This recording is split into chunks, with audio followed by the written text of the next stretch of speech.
আর যেন এই কথা না শুনে আপনারা এই ছাত্র বৈষম্য আন্দোলনে আমাদের ছোট ভাই যে সমস্ত হাজার হাজার ছাত্ররা রাস্তায় রক্ত দিয়েছে, এই রক্তের উপর দাঁড়িয়ে চাঁদাবাজি করবেন না।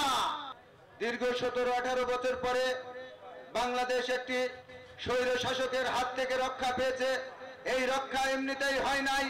এই দেশে ছাত্র এবং জনতার আন্দোলনের মাধ্যমে বহু রক্তের বিনিময়ে এই স্বাধীনতা অর্জন করতে পেরেছি।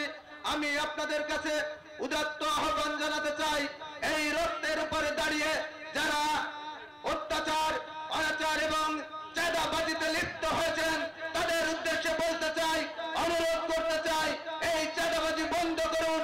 রক্তের উপরে দাঁড়িয়ে চাঁদাবাজি করবেন না। বাংলাদেশ আওয়ামী লীগের অহংকার আমরা দেখেছি, সেই পতন কিভাবে হয়েছে আমরা দেখেছি। শেখ হাসিনা তার এই শাড়ি পরে বাংলাদেশ থেকে পালিয়ে যেতে বাধ্য হয়েছে। আমি সবার উদ্দেশ্যে বলতে চাই, মিরপুর উপজেলা বিএনপির অনেক বড় বড় নেতা যাদের কাছে কোনো পুঁজি নাই, রাজনীতিতে মূল পুঁজি হচ্ছে জনগণ, যে পুঁজিটা তাদের কাছে নাই, আজকের এই পুঁজি দেখানোর জন্য আওয়ামী লীগ থেকে কিছু চোর চুট্টা সাথে ভিড়িয়ে নিয়ে পুঁজি দেখাতে চাচ্ছেন। মিরপুর উপজেলার মানুষ জানে কারা আওয়ামী লীগ করেছে, কারা বিএনপি করেছে, কারা এই দেশে নির্যাতিত হয়েছে। সাবধান হয়ে যান, হাত দিয়ে যখন ধরা শুরু করে দেব ল্যাংটা হয়ে পালাবার জায়গা পাবেন না।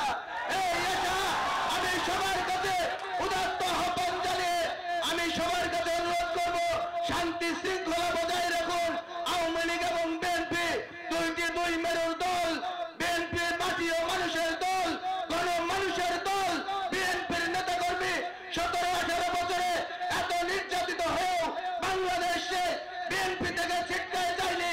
সেই সমস্ত নির্যাতিত দলের মানুষকে, সেই সমস্ত কর্মীদের ছিটকে দেবেন না, দিলে পস্তাবেন।